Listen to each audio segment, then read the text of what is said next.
Chapter 13, Southern Sudan, 2009. Naya thought it was funny. You had to have water to find water. Water had to be flowing constantly into the borehole to keep the drill running smoothly. The crew drove to the pond and back several times a day. The pond water was piped into what looked like a giant plastic bag, a bag big enough to fill the entire bed of the truck. The bag sprang a leak. The leak had to be patched. The patch sprang a leak. The crew patched the patch. Then the bag sprang another leak. The drilling could not go on. The drilling crew was discouraged by the leaks. They wanted to stop working, but their boss kept them going. All the workers wore the same blue coveralls. Still, Naya could tell who was the boss. He was one of the two men who had first come to the village. The other man seemed to be his main assistant. The boss would encourage the workers and laugh and joke with them. If that didn't work, he would talk to them earnestly and try to persuade them. And if that didn't work, he would get angry. He didn't get angry very often. He kept working and kept the others working too. They patched the bag again. The drilling went on. Ethiopia, Sudan, Kenya, 1991 to 1992. Hundreds of people lined the riverbank. The soldiers were forcing some of them into the water, prodding them with their rifle butts, shooting into the air. Other people, afraid of the soldiers and their guns, were leaping into the water on their own. They were immediately swept downstream by the powerful current. As Salva crouched on the bank and watched, a young man near him plunged into the water. The current carried him swiftly downstream, but he was also making a little progress across the river.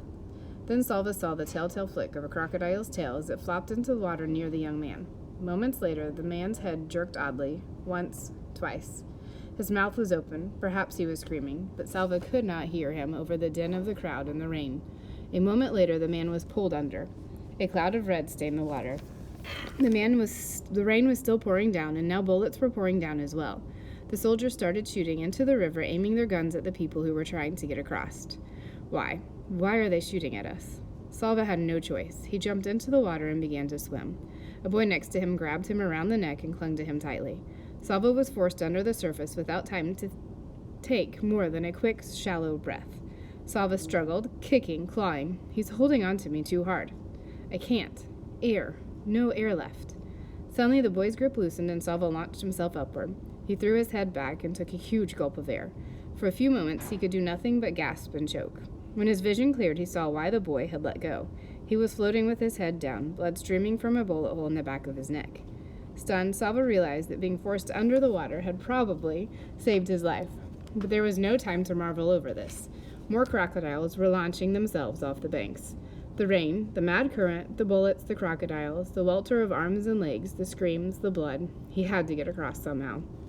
Salva did not know how long he was in the water. It felt like hours. It felt like years. When at last the tips of his toes touched mud, he forced his limbs to make swimming motions one last time. He crawled onto the riverbank and collapsed. Then he lay there in the mud, choking and sobbing for breath. Later he would learn that at least 1,000 people had died trying to cross the river that day, drowned or shot or attacked by crocodiles. How was it that he was not one of the 1,000? Why was he one of the lucky ones? The walking began again. Walking, but to where? No one knew anything for sure. Where was Salva supposed to go? Not home. There was still war everywhere in Sudan.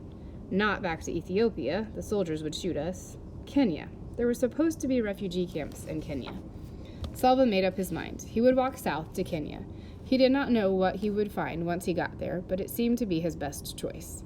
Crowds of other boys followed him. Nobody talked about it, but by the end of the first day, Salva had become the leader of a group of about 1,500 boys. Some were as young as 5 years old. Those smallest boys reminded Salva of his brother Kul, but then he had an astonishing thought. Kul isn't that age anymore. He's a teenager now.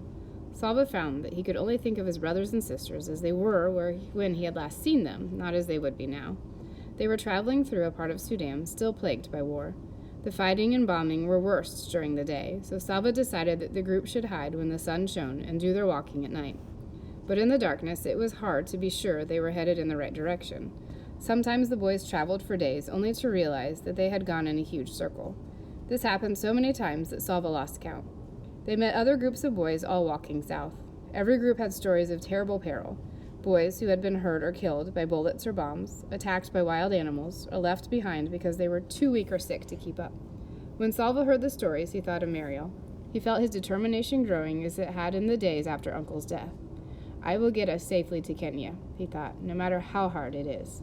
He organized the group, giving everyone a job: scavenge for food, collect firewood, stand guard while the group slept. Whatever food or water they found was shared equally among all of them. When the smaller boys grew too tired to walk, the older boys took turns carrying them on their backs. There were times when some of the boys did not want to do their share of the work. Savo would talk to them, encourage them, coax, and persuade them. Once in a while he had to speak sternly or even shout, but he tried not to do this too often. It was as if Salva's family were helping him. Even though they were not there, he remembered how he had looked after his little brother Kaul, but he also knew what it felt like to have to listen to the older ones, Eric and Ring, and he could recall the gentleness of his sisters, the strength of his father, and the care of his mother. Most of all, he remembered how Uncle had encouraged him in the desert. One step at a time, one day at a time. Just today, just this day to get through. Sava told himself this every day. He told the boys in the group too. And one day at a time, the group made its way to Kenya. More than 1,200 boys arrived safely. It took them a year and a half.